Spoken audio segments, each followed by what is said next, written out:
दोस्तों, नासा ने बताया है मंगल ग्रह पर जीवन क्यों नहीं है। धरती हमें सौर तूफान से बचा लेती है, लाल ग्रह पर यह मुमकिन नहीं है। मंगल ग्रह के केंद्र में मौजूद सीरियम वेक्स भूकंपीय तरंगों की वजह से इंसान वहां नहीं रह सकता। नासा ने इस लाल ग्रह पर 2018 में एक मशीन इनसाइट लैंडर भेजी थी। इसके जुटाए गए डेटा में अब इस बात का खुलासा हुआ है।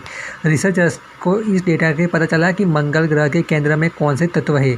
इसके मुताबिक मंगल ग्रह के केंद्र में पिघला लोहा और इससे बनने वाली अन्य धातु है। इसमें सल्फर और ऑक्सीजन सबसे ज़्यादा है। इसी डेटा से पता चलता है कि करीब 4.6 अरब साल पहले मंगल कैसे बना और यह धरती से किस तरह से अलग है।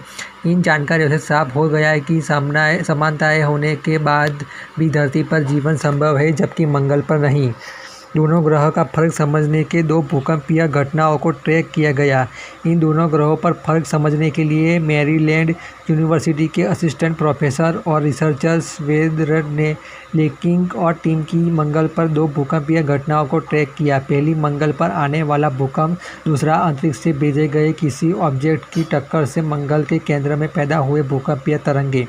साइंटिस्ट और सीस्मोलॉजिस्ट ने देखा कि भूकंपीय तरंगों को मंगल की सतह पर मौजूद अन्य तरंगों के साथ ग्रह की ओर होकर गुजरने से कितना समय लगता है।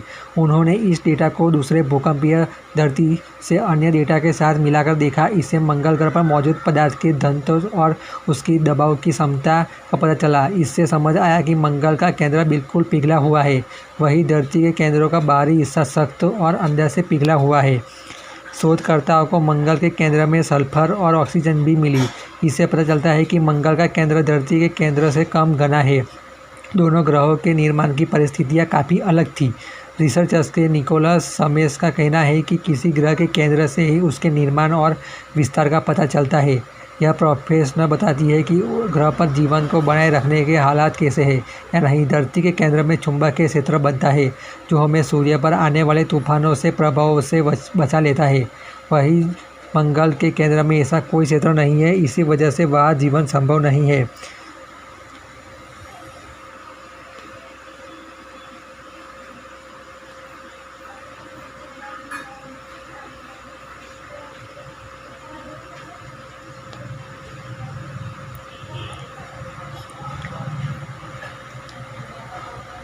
अब हम समझते हैं इनसाइट से जुड़ी कुछ बातें। 358 किलो के इनसाइट्स का पूरा नाम इंटीरियर एक्सप्लोरेशन यूनिट सिसिमस इंस्टिट्यूशन है, जो और सौर ऊर्जा बैटरी से चलने वाली ये मशीन 26 महीने तक काम करने के लिए डिज़ाइन की गई है। 7,000 करोड़ के इस मिशन में यूएस, जर्मनी, फ्रांस और यूरोप समेत 10 से ज़्यादा देशों की शामिल है। दोस्तों, इनसाइट प्रोजेक्ट में चीफ असिस्टेंट ब्रूस बेटर ने कहा था कि टाइम मशीन है जो यह पता लगाएगी कि 4.5 अरब साल पहले मंगल, धरती और चंद्रमा कैसे पथरीली जगह पर बने थे और इसका ग्रह कैसा था। इसका मुख्य उपकरण सिस्मोमीटर भूकंप मापी था, जिसे फ्रांसीसी अंतरिक्ष एजेंसी ने बनाया था। लैंडिंग के बाद रोबोटिक आर्म ने इस सतह पर सिस्टमेटिक सिस्टम लगाया था। दूसरा मूल्य टूल सेल्फ हैमरिंग रहा, जिससे ग्रह की सतह में फिट हो को रिकॉर्ड मिल सकता है। सोलर सिस्टम में सूरज से पहले पानी मौजूदगी थी, ऐसा सौरमंडल के निर्माण को समझने में लगा। साइंटिस्ट का कहना है कि साइंटिस्ट कई साल पहले इस बात का पता लगा रहे थे कि आखिर ब्रह्मांड में सबसे पहले किसका अस्तित्व था, सूर्य, पानी, धरती, आकाश या कुछ और। अब एक शोध में दावा किया गया कि सूर्य से पहले पानी का अस्तित्व मौजूद था।